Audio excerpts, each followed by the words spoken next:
Oke, Assalamualaikum warahmatullahi wabarakatuh.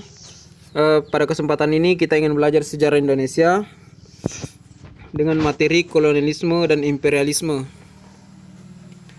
Oke, langsung saja kita masuk kepada materi. Ini merupakan mata pelajaran kelas 11 IPA dan IPS. Oke, kita masuk materi di sini.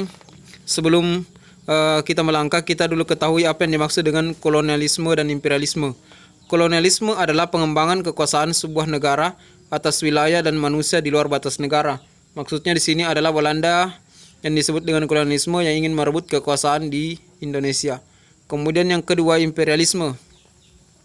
Imperialisme adalah usaha memperluas wilayah, kekuasaan, atau jajahan untuk mendirikan imperium dan kekaisaran. Maksudnya di sini seorang raja di Belanda di luar daripada negara Indonesia ingin memperluas kekuasaannya di bagian, dia ingin merebut sebagian kekuasaan yang berada di Indonesia atau tanah Indonesia. Kemudian imperialisme kuno terjadi atau disebut dengan terjadi sebelum revolusi industri. Adapun yang diincar pada masa itu dari negara yang ingin merebut kekuasaan di Indonesia, yang pertama gold, glory, dan gospel. Yang disebut dengan gold yaitu mendapatkan logam mulia atau kekayaan. Dia ingin mengambil kekayaan-kekayaan berbentuk logam yang ada di Indonesia. Kemudian yang kedua, glory, mendapatkan kejayaan bangsa. Dia ingin merebut kekuasaan yang ada di Indonesia. Kemudian yang ketiga, gospel, dia ingin menyebar luaskan ajaran Alkitabnya atau agama komunisme. Kemudian yang selanjutnya, imperialisme modern. Ini setelah masuk ke revolusi industri terjadi lagi imperialisme. Yang pertama mendapatkan dengan penghasilan bahan baku industri. Kemudian yang kedua mendapatkan daerah pemasaran hasil industri. Kemudian yang ketiga mendapatkan daerah yang investasi jangka panjang. Ini yang sudah terjadi di revolusi industri. Kemudian faktor pendorong munculnya kolonialisme dan imperialisme. Di sini ada beberapa faktor pendorong munculnya kolonialisme dan imperialisme, yaitu adanya keinginan mencari kekayaan. Itu yang disebut dengan gold atau rempah-rempah. Kemudian dia ingin menyebarkan agama itu tadi. Kemudian dia ingin mencapai kejayaan. Kemudian masih banyak lainnya. Dia ingin ingin mengembangkan teknik pembuatan kapalnya. Dia ingin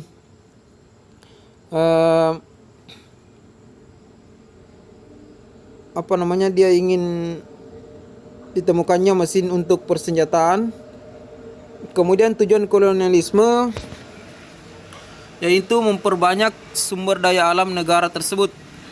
Kemudian ekspansi budaya, kemudian martabat sebuah negara. Dengan kolonialisme derajat sebuah negara akan terangkat. Oke, langsung saja kita lanjut. Tujuan imperialisme ini menurut Hans J. Morgenthau menyebutkan bahwa penguasaan atau dominasi dunia yang terorganisir secara politis. Kemudian imperium atau hegemoni yang kira-kira mempunyai dimensi kontinental. Yang ketiga, semata-mata pengaruh yang lebih besar dari kekuatan lokalisir. Kemudian persamaan kolonialisme dan imperialisme membuat negara penjajah menjadi makmur, sementara yang dijajah semakin menderita. Jadi adanya kolonialisme dan imperialisme di sini membuat penjajah semakin makmur, sedangkan bangsa Indonesia akan semakin menderita. Kemudian kita lanjut perbedaan kolonialisme dan imperialisme. Kolonialisme bertujuan untuk menguras habis sumber daya alam dari negara yang bersangkutan untuk diangkut ke negara induk.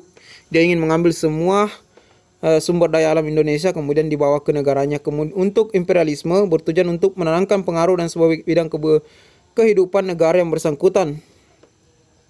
Dia ingin menanamkan sebuah pengaruh kemudian di negara tersebut, di daerah Indonesia, tetapi dia ingin memberikan sebuah pengaruh. Kemudian latar belakang munculnya kolonialisme dan imperialisme dimulai berkembang sekitar 11 Cendrawasih dengan adanya gejala pembaruan di Eropa, ekonomi, politik, sosial, dan budaya dalam bentuk gerakan Renaissance. Kemudian alasan kedatangan bangsa Spanyol di Indonesia. Pada tahun 1492, Christopher Columbus memulai misi penjajahan untuk menemukan kepulauan Hindia di Indonesia tapi malah mendarat di Kepulauan Bahama di benua Amerika. Ini merupakan Christopher Columbus yang yang berasal dari bangsa Spanyol. Kemudian pada tahun 1921 armada Spanyol di bawah pimpinan Sebastian Elcano mendarat di Maluku dan membeli banyak rempah-rempah dengan menggunakan kapal Victoria. Keberhasilan kepastian Elcano menjadi buah bibir di Eropa. Ini dia orangnya yang dimaksud dengan Sebastian Elcano.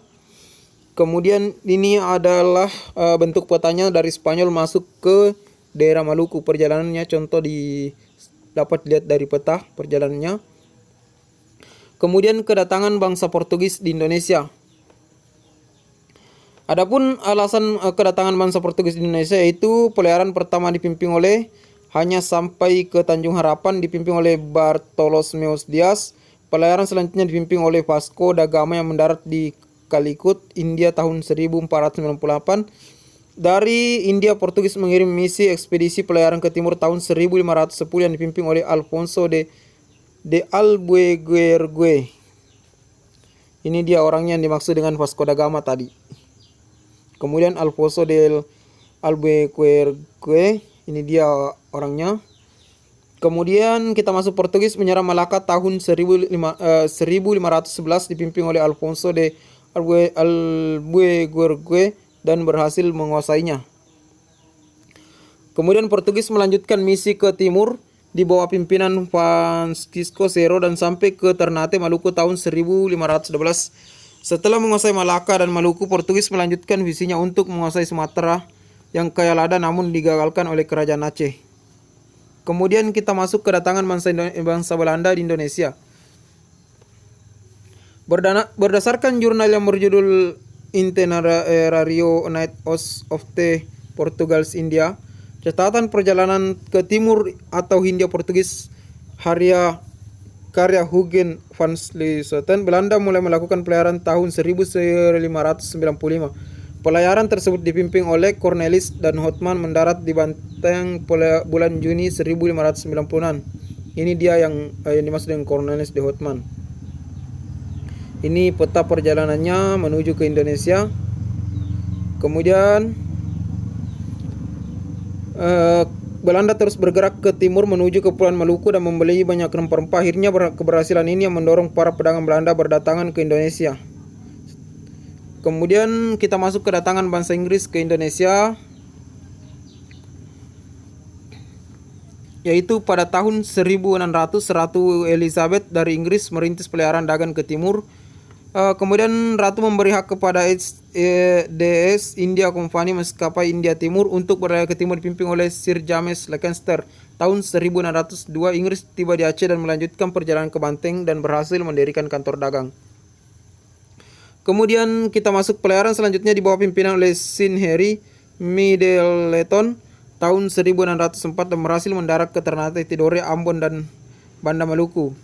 Kemudian Inggris melangsungkan penyerang Belanda dan Sir Thomas Stanford Raffles diangkat menjadi Gubernur Jenderal Hindia Belanda. Berdasarkan Traktat London tahun 1815, India akhirnya mengembalikan lagi Hindia Belanda pada pemerintah Belanda.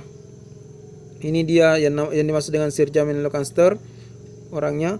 Kemudian Sir Henry Middleton tadi, ini dia orangnya. Kemudian Sir Thomas Stanford Raffles, ini dia orangnya. Terima kasih.